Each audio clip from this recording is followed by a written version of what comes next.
Hi, this is Kevin Pawlak with Prince William's Office of Historic Preservation. I'm coming to you virtually from Bristoe Station Battlefield Heritage Park, one of over a dozen sites that the Office of Historic Preservation owns and manages throughout Prince William County.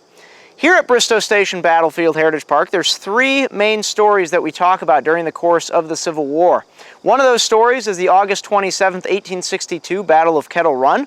The second story is the October 14, 1863 Battle of Bristoe Station. And the third story that we tell are the stories of the encampments, the numerous encampments that were here at Bristoe Station from 1861 to 1865.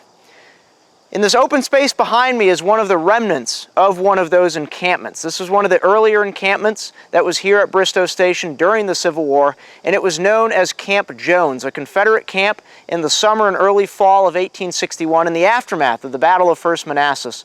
And it was named for Colonel Egbert Jones, who was a fallen colonel of the 4th Alabama Infantry during the Battle of First Manassas on July 21, 1861.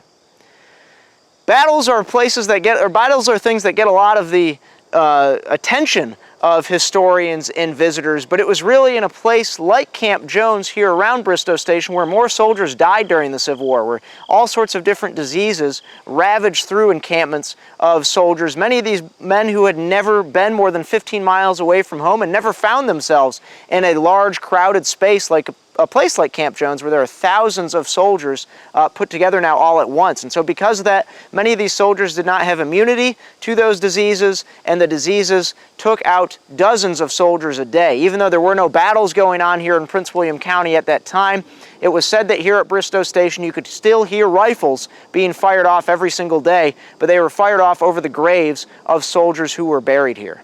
So there were soldiers from 5 different southern states here at Bristoe Station: Georgia, Mississippi, North Carolina, Alabama, and Virginia.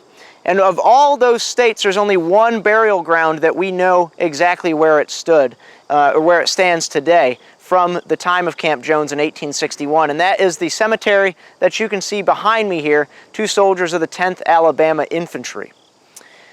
There are about 100 graves located in the cemetery, though you'll notice, and if you come here and join us and walk this ground, you'll notice that there are very few markers of those graves, and the markers that we do have don't indicate any name or rank or any identifiable information at all.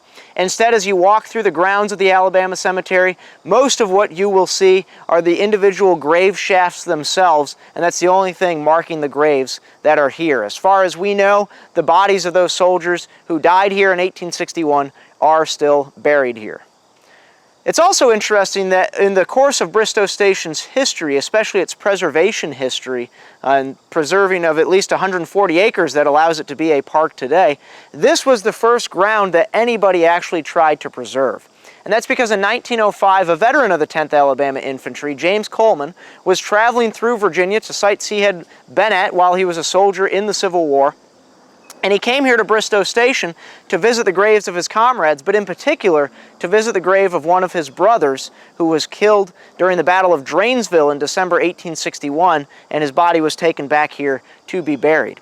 So James Coleman approached the local landowner, who ironically was the daughter of a Union veteran, and Coleman asked to try and purchase this land where these 100 or so graves of the 10th Alabama are today.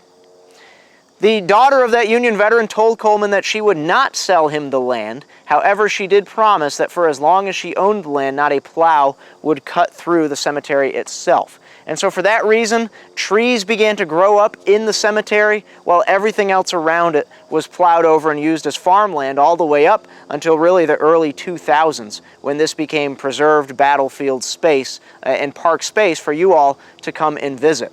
This is, to me, one of the more moving sections of the cemetery. It's, again, the only place in the park where we know for sure that soldiers from the Civil War are still buried today. You can find this by using our 1861-1862 trail that leaves from the south end of the parking lot. It's only less than a quarter mile from the parking lot itself to come out here to the Alabama Cemetery.